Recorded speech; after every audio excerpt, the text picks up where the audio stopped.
Greetings, everyone. This is Payman Lorenzi, host of the Leaders Without podcast. Today, I have a very special guest, a return, my really good friend, Jaswant Kaur from India. I don't know if you guys remember, I had on my podcast about I would say a year ago, maybe April, May of last year. And we had a wonderful chat. It was an hour and a half, really heart centered and heart to heart. And she has one of the most touching, powerful stories. I invite you guys to go back and watch that because even if I were to just summarize it, that would be at least 10 minutes of me trying to summarize it.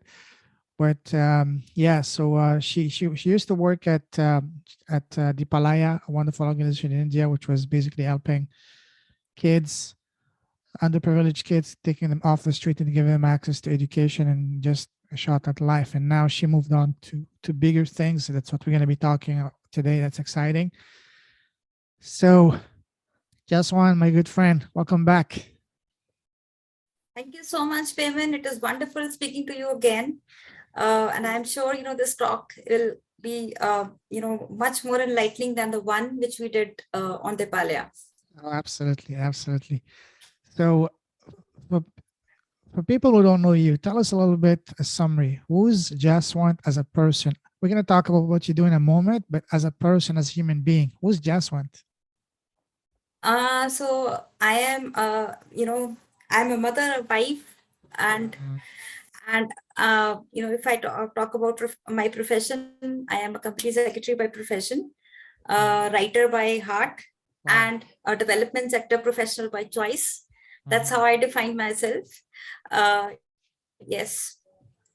That's wonderful. That's wonderful. So you were, before we're talking about what you're doing now, so how long were you before working for Deepalaya? So I had worked for 7 years with Deepalaya before moving on to my current organization, which is called BITSAA Alumni Trust. So what made you decide to move away from Deepalaya to this new organization? That was a personal decision to move on from Deepalaya. And I was looking for a better opportunity. This opportunity came as a blessing for me, and I'm now thinking of creating better impact with this organization, which is serving a community in Rajasthan. In fact, with Deepalaya, I was working more in Delhi NCR, which was pretty developed region. But now Pilani is an area which is comparatively very less developed, as compared to Delhi NCR, and that really moved me. Plus, I have always heard about stories about Rajasthan, of the status of women in Rajasthan, and that's what actually moved me. And I wanted to work over here. Yeah. Beautiful. So Rajasthan, for those that are not familiar, where is that located again? So Rajasthan is a state in India.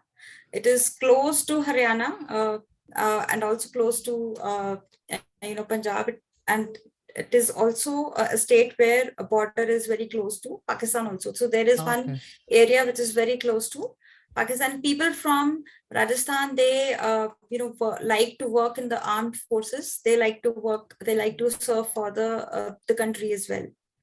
Okay, awesome. So tell us more about your current functions, your position at, you mentioned the organization is called BITSAA Alumni Trust. Tell us more about what you do, what the organization does, and all the good stuff. Okay, so BITSAA Alumni Trust was basically set up by a few alumni of BITS Pilani. BITS Pilani is a well-renowned organization and an institute in Pilani region.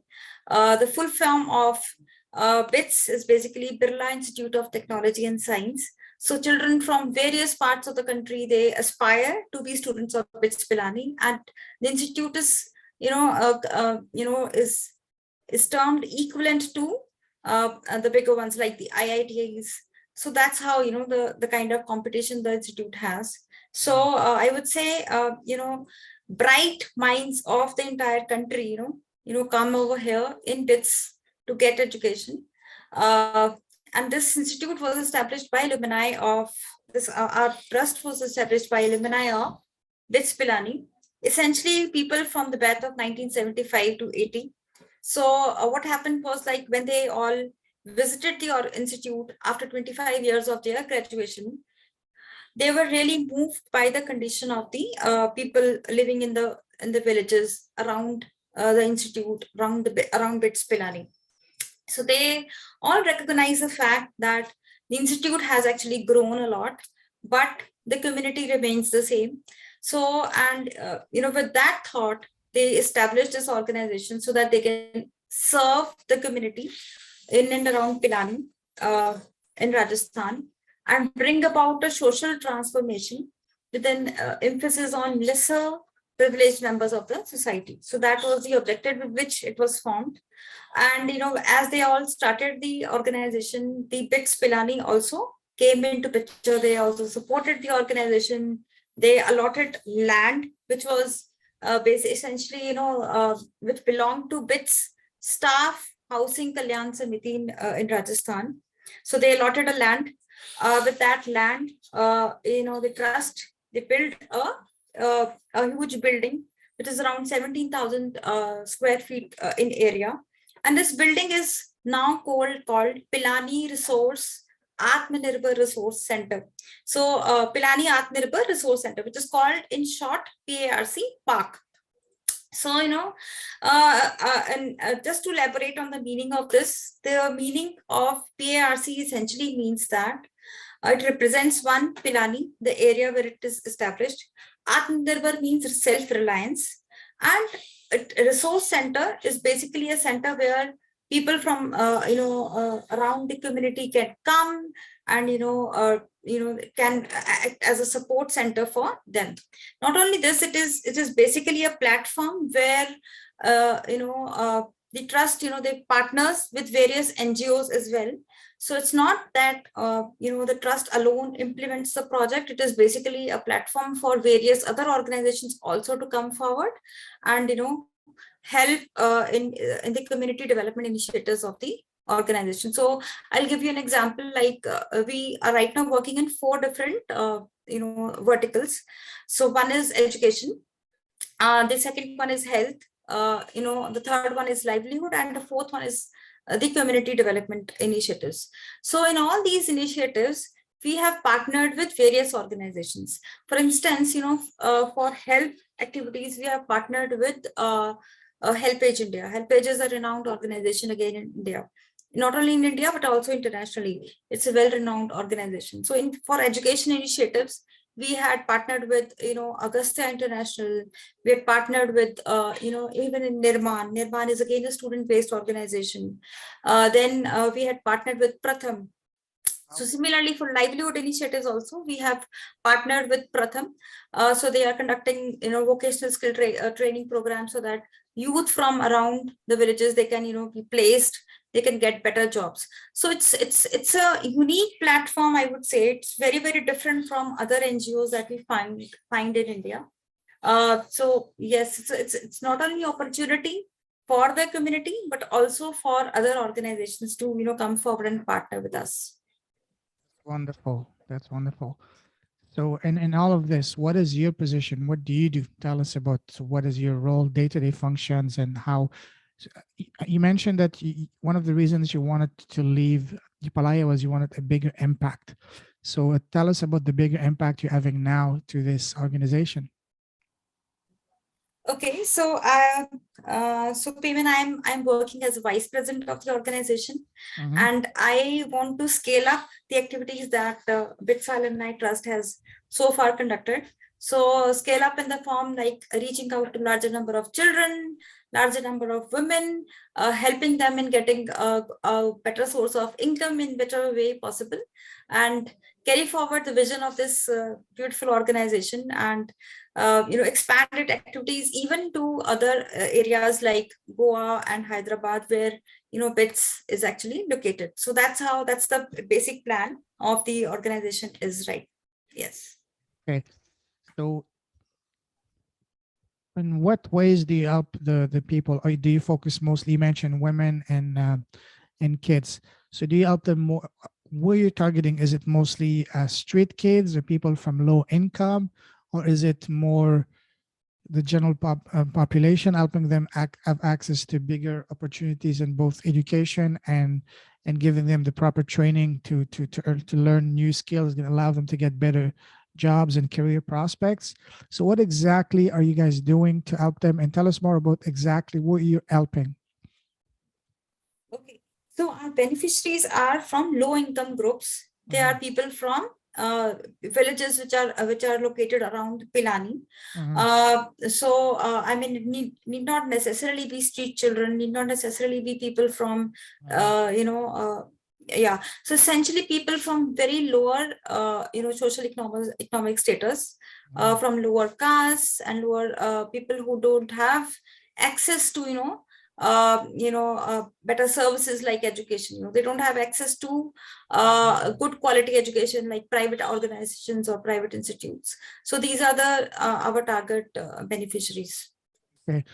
Also, one thing that I'm curious personally to know is, for people in the lowest income strata, because of the stress of life, parents usually they don't want the kids to go to school. They want them to go help find work, earn whatever money they can to help the family. So are these parents open to having their kids not go earn money for them because they need the money, but instead go to school? Or the parents more reticent to that, or the parents are welcoming of that because they know that maybe in the short term they're not going to earn the money, but in the long term they will have an opportunity for the kids to escape this life of poverty? So the thing is that this area is essentially one of the education hubs of the country because Okay. of the presence of BITS Pilani. So Mhm. the thing is that people, they do value education. So they don't Good. think that education is not needed. Mhm. They value them and they want their children to study. But what happens is that, during this, stage of adolescence and, when they think of, having a career, so most of them, they don't have access to good quality schools. They don't know what to do. They don't have any knowledge about career, like what kind of options they should choose for and what are the available options. So the thing is that one thing which is very popular in this area is that they all aspire to either get into government jobs, and that also, being an electrician. They don't want any other trade, an electrician only. The second problem is that a majority of them, they want to get into the armed forces. So these are the two major opportunities that they look at. But still, out of, somewhere from their corner, heart of hearts, they do aspire, they do feel that, if they get a job in BITS Pilani, or if they get a better opportunity, they would be happy and interested. But again, their mindset is very closed. They don't know, they don't have any knowledge about what kind of opportunities are available outside of being an electrician, or outside of government jobs, or outside of armed forces. You mentioned that, especially for trades, they're only looking at getting at becoming electrician and not other trades like, say, welder or plumber or carpenter. Why is that? Because these are great trades, great skills. This, I would assume they would still be able to make a great living from those. Yeah, so the thing is that, over the last few years, there was a high level of recruitment being done by Rajasthan State Electricity Board. So people, they think that, a lot of recruitment will be happening, and that's the reason that they all go for electricians, Okay. trade instead of going for other opportunities. But unfortunately, over the last, many years, now there has been no such vacancy. Also, there has been no recruitment, from even from the Rajasthan Electricity Board. So that's the problem. Another issue with the community is that,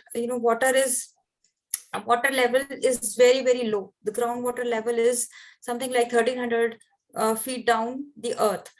So there is not much industry also available, close to Pilani. So the only industry which is present in Pilani is the education industry. And so they don't have many opportunities around Pilani. But youth, they are interested to go to places like Delhi, go to places like Gurgaon, but they don't have a path how they should go over there, and how they should achieve their bigger dreams. Okay, I see. So what are some of the biggest challenges that you and your organization are facing currently? So the biggest challenge is one, like motivating the youth to Mhm. choose better opportunities, to think of think differently. One is this is a bigger challenge. Then when I see people from very low economic standards and social economic background, they are not easily amenable to newer ideas. Uh, Even women in the community, they are still following very traditional thought processes. If you go and visit the region, you'll find women having a long parda on their face. So that kind of situation is still there in Pilani, despite the fact that it is called the education hub. So the awareness has not reached each and every person, I would say, essentially the people from lower social economic backgrounds. And since you came in this organization, are you seeing any any uh, any improvement? Are you seeing you being in a position to actually implement the ideas you want to implement? And are they supportive of you implementing fresh ideas, new ideas to take the organization to the next level? Yes, of course. I'm looking forward to to implementing certain newer ideas and newer projects over there. And one such idea which I mentioned to you, Piman, is about a project called Prayogshala, which I wanted to which I Mhm. wanted to discuss about much more in much more detail in this podcast. Sure. So, if you allow me, so can I go Please. ahead and explain? Yeah. Absolutely. Please go ahead. So. Yeah. So first of all, Payman, let me explain what the meaning of Prayogshala is basically. So in technical sense, Prayogshala is basically a place where you can experiment, where you can learn, and where you can explore. So if I talk about in the education sense, it will be restricted to science, but it is an opportunity for students staying in and around Pilani to experiment, explore, and explore new avenues basically. So it's a place where they will be given a lot of freedom, where they can explore their curiosity, where they can experiment with newer things. They will be given all kind of equipments. They will be given all kind of freedom to do whatever they want to do. So one, but it also focuses on creating a career path for children going forward. So the thing is that this project will essentially focus on children from government schools, where generally the students, they don't have any access to science labs. They don't have innovative books. They don't have innovative curriculums, and where even the teachers, they are not well trained to execute certain programs. So that's the kind of audience that we'll be tackling to. So the project will be having two kinds of two components basically. One will be a fixed prayogshala, fixed science lab, or an innovation center, where with this innovation center or science lab will be actually located in our building, the building I mentioned at the very beginning, which is a 17,000 square feet building. So we will have one full hall dedicated for prayogshala, where different models, different material will be made available to the children. So children will come over there. So we'll have our instructors in place, plus these instructors will be supplemented by students from BITS Pilani. So we are preparing a manual which will be religiously followed while delivering the curriculum. So this manual is very interesting. One, it is aligned to the state boards, to the education standards that are required in Rajasthan. Plus it has a lot of scope to allow children to go beyond curriculum also. So it's not restricted to curriculum. It gives a lot of freedom to children to go beyond that. So they will be given a space where if a child wants to explore, say, a model in bio, so the child can easily go and look into that. Or somebody, if a child wants to explore something in chemistry or physics, or or child has some innovative questions, so those kinds of questions can be easily answered. So plus we will have a system of evaluating how the curriculum has helped the student in actually improving his or her learning. So we'll have both a pre and post test aligned to each and every experiment or each and every concept that we will be teaching. So this I was talking about the fixed Prayogshala. Plus this fixed Prayogshala will also have an LED screen where we can show children various kind of videos and other innovative content, and to arouse their curiosity. The second component that I was talking about, it's a mobile science lab. So this Prayogshala will be fixed, will be installed on a base van, where the van will have all kind of equipments, library books, and again a small LED screen. So this van will go from one school to another, uh, based on a fixed schedule, which will be finalized in consultation with the government schools that where this lab will be going. So, and then based on that and interest of the school teachers, we will have we'll have our curriculum delivered over there, and mechanism will remain the same. So we'll have post and pre assessments of all the things.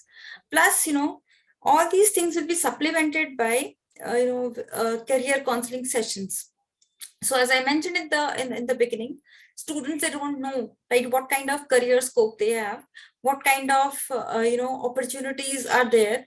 So we will make them aware from class 9th onwards, like what are the prospective future career streams for them, what can they opt for. And once that is done, so children will be more informed. They will be well aware of like what kind of career they should choose, what kind of streams they should choose, what kind of subjects they should choose. Plus, I'm sure, because Prayogshala is, the concept itself is so unique and so interesting, many of the students would be interested in pursuing a career in science as well. But they because of their living standard, because of the economic and social background they come from, they may not have adequate resources. So we will identify such children, and we'll try to sponsor, we'll try to give them scholarships based on their performance, based on their academic performance, and help them in achieving their larger career goals. So that's how this project has been developed. Plus, because competition creates a lot of hype and a lot of curiosity also. So we'll have inter-school competitions based on science, based on mathematics, so that their confidence is developed, so that they come on their own, and then they can participate in the project much more effectively. So that's the whole concept of Prayogshala, which I've explained. So we are thinking of reaching out to more than 1,000 children in 1 year, and Wow. spread across 12 to 15 government schools. That's our plan. And that's So going I to am be just all around praying. India or just in one region? So it's going to be all around Pilani alone. Oh, okay. Just the So province. Okay. once, yes. So but this project is replicable. So I would say Yeah. that Pilani is having more than 100 schools, Correct. in that region itself. So Correct. once this one Prayogshala is implemented, we can certainly replicate and expand it to other regions. Yeah. So that's wonderful. So you said that it's keyword is that it's replicable. So you're gonna do it first in Piliani, and then do you, I'm sure you probably have that idea and also your organization to expand across the country. How soon do you plan? How soon do you think this can be feasible for both you and your organization to expand this across the entire India? Oh, that seems to be a quite a bigger task. So one thing, the entire motive of this organization to first serve the Mhm. community where in and around Pilani, as I mentioned. So, gradually we can certainly think of, spirally expanding it, in other regions. So it will take a lot of time, as the NGO sector always has a challenge of, raising funds. Yeah. So, yeah, so we are also trying to raise funds for this project. In fact, we have created a fundraiser on Give India. Uh, Give India is the same platform which we use for Deepalaya as well for raising money. So we have created a fundraiser over there. So I would request, people who are listening to this podcast to, come forward and generously contribute to the project. We have raised, some money on the fundraiser as well. And I would suggest, I would like to tell everybody that, we have already started the process of procuring the equipment, and by end of this month, we'll have our lab fully equipped with various kind of models, various Beautiful. interesting material, etc. also. So that way, so we are planning to launch this project in the first week of April, and I need Beautiful. your blessings and wishes. Oh Yeah. yes. So it's great that you are looking to raise money to that, but also another way that I'm sure you guys have thought about it would be to partner with similar existing organization in other provinces in India and come together, because it's not about competing against each other, but against collaborating together, coming together for the greater goods. Is that something that you think other similar organizations are open to, or? So yes, payment, we are already looking for those kind of opportunities as well. In fact, this project was implemented during the pre-pandemic phase in collaboration with an organization called Agastya International.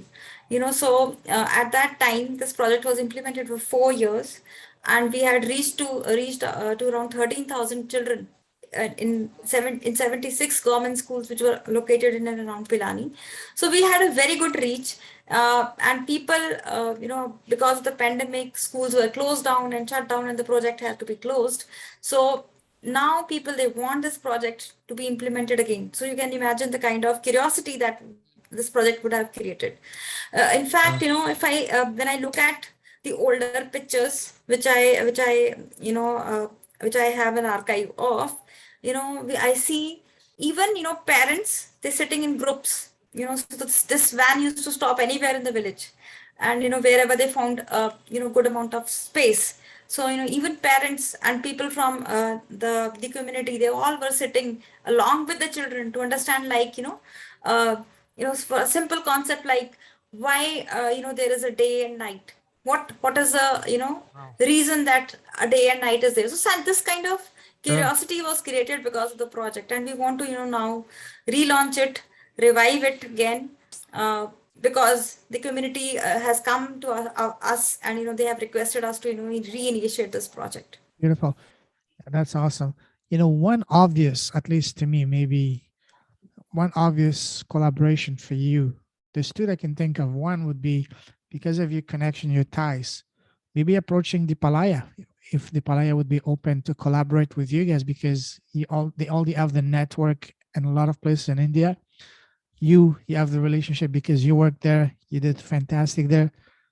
Is that something that's possible for you, or is that something that's feasible to talk? I mean, to approach Deepalaya and see if they would be interested in collaborating with your current organization? Yes, yes, that there is always a scope for collaboration. In fact, when I left Deepalaya also, I had promised our chief executive at that time, if there is a possibility, I'll certainly, have at least one project for Deepalaya and Pilani also. So there Beautiful. is certainly a scope. Yeah. But yeah, that's awesome. But what I'm talking about, in the spirit of expanding across other regions of India, because Deepalaya, from my understanding, correct me if I'm wrong, is that they're much more established and much more, already assets and presence in more places around India. Maybe you can use their existing assets, existing, locations, all that, and bring the bits that you're doing, the bits, philosophy and work you're doing, and together you can create something even beautiful. To because both organizations are about doing good. At least that's my understanding. Yes, for sure, payment. There is always a scope for collaboration, and we are right now Hmm. looking at partnerships. Yes, so Deepalaya is always on my mind. I Good, have good. never Of forgotten course, of Deepalaya, course. because that was my beginning point in the social development sector. Yeah. How long did you spend at Deepalaya? So as I mentioned, around 7 years I've spent So yeah, so big, with big. Deepalaya. Oh Yes, yes, absolutely. I'm yes, sure you have some very fond memories and very fun friendships still at Deepalaya as a result of that. Yes. absolutely. Yes, yes, Oh yes, yeah, yes. beautiful. Another wonderful potential collaboration for you would be, and I mentioned that to you the first time we talked, would be it's a global organization called B1G1. I'm sure you heard of them, right? Yes, yes. Have you contacted them? No, payment. It had skipped my mind, but sir, thank you so much for mentioning that. I'll certainly reach out to them. Yeah. So yeah, if you want, I can because I've had the pleasure of having both of the co-founders on my podcast, Mr. Paul Dunn and Masami Sato. I can make an introduction for you to them on Facebook, and then you guys can take it over. Sure, they're different. The way they can help you is that they can put your organization on the platform, and the platform is global, and then can give you extra reach, extra exposure, and hopefully more and more people will be able to donate to your cause through B1G1. Absolutely. Yes. Please do that. I would be very happy to, I will do that get in today. touch with them again. Yeah, they are Yes. based in Singapore. You're based in India, so pretty much about the same. Not the same, but not. It's not like 12-hour time difference. Maybe 3-4 hour time difference. So that should be easy to do. So yeah, I'll do that Yes. after this call. So is there anything else that you think that we need to know about what you're doing, or that you haven't mentioned yet? So the biggest advantage of BITSAA Alumni Trust is that their administrative cost is very, very less. Okay. Because majority of the work is being done by volunteers, is being done by students of BITS Pilani, is by done by people who have given their services pro bono. So the thing is that the maximum money goes directly to the beneficiaries. So I would request the people who are listening to this podcast to please come forward and support this unique initiative and unique project, which this can certainly bring in a lot of impact in people from very low and socially economic backward families. Yeah. Awesome. We'll definitely mention that. And if someone wants to find out more information about your organization, what you're doing, or if they want to donate or anything, what's the best way to do so? So they should, log on to our website, which is www.atmanirbhar, ATMANIRBHAR.org. They can also follow us on our social media handles. We are present on right now on Facebook, Instagram, and on LinkedIn. Right. Yeah. Yes. So tell us again Yeah. about the best way to connect with you and your organization, please. So the thing is that people can log on to our website, which is www.atmanirbhar.org. www.atmanirbhar.org. They can also follow us on our social media handles. We are present on Facebook, Instagram, LinkedIn, and YouTube. They can also write to us, through inquiry@atmanirbhar.org. I'll give you the details so that you can write it in the description box, and they can reach out to me directly at jaswant.kaur@atmanirbhar.org. Beautiful. Beautiful. So listen, Jaswant, once again, I really love what you're doing. You're a true saint. You're doing God's will on this planet. Keep shining your light. Keep blessing the world with your presence, with your impact, with your smile, with your positive energy, with everything you're doing. Stay safe, stay awesome. God bless you, my friend. We're definitely going to be following this your journey of the next few months and bring you back again in a few months to update us on all of these beautiful things you're doing. So I salute you. You're a true leader with a heart. Stay safe, stay awesome. God bless you, and have a wonderful rest of the evening for you. Take care. Bye bye. Thank you so much, Payman. Thank you so much. Thank you. You're welcome. Pleasure's all mine.